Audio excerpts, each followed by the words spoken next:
James Cook's lesser-known second voyage was conducted aboard H.M.S. Resolution with the task of searching for Terra Australis, a then hypothetical landmass around the South Pole whose existence was thought necessary to balance the land in the north. Along for the ride was a Swedish botanist named Anders Sparrman, who kept a journal of the voyage. It was translated into English by Avril Mackenzie Grieve and Haldine Beamish for the first time for the Golden Cockerel Press, who published it in 1944. The edition was limited to 350 copies, 50 specials bound in Morocco and 300 in green canvas. Here I'll be looking at an example of the latter. The green canvas binding wraps all the way around the boards, the front of which is embellished with a fairly large gilt design of a cockerel astride a ship's wheel.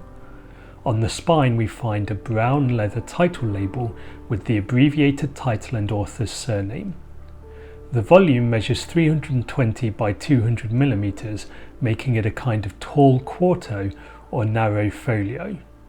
This means the book opens out to approximately the size of an A3 sheet, which is quite an impressive amount of fine paper and letterpress printing to be looking at.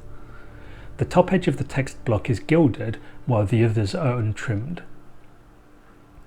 Not unusual for Golden Cockerel, we have Arnold's mould-made paper, and here there are 219 pages. The paper is quite coarse by modern standards, which can make it feel unrefined, but gives it a wonderfully heavy tactile quality.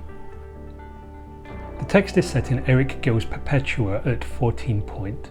I find the overall interior design quite pleasing, particularly the chapter headers and use of drop caps, which lend the design a classical austerity without being plain. One major appeal of this edition are the wood engravings by Peter Barker Mill. There are 13 in total, including 2 full-page images and a collection of smaller quarter-page chapter headers. The pictures are stylish and evocative. Writing in Cockerel, Christopher Sandford and Owen Rutter described them as a highly successful step forward in the adaptation of the wood engraving medium to modern art. Indeed, there's definitely something quite modern about many of the images, and it's a little difficult to believe they might have been engraved in the 1940s. Take a look at this engraving of icebergs against a backdrop of the Aurora Australis, for example. All in all, Barker Mill's illustrations are a real highlight of this edition for me.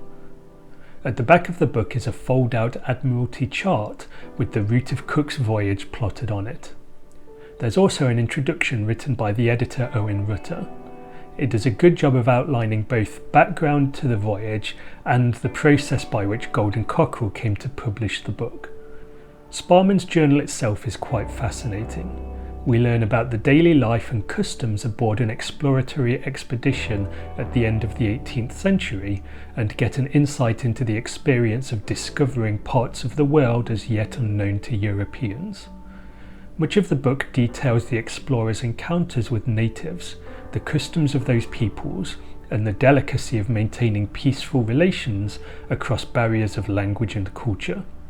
Sparrman was a scientist, and his manuscript can come off as a little dry in places, but the subject matter and especially the first-hand look at a way of life that has all but disappeared keeps things interesting.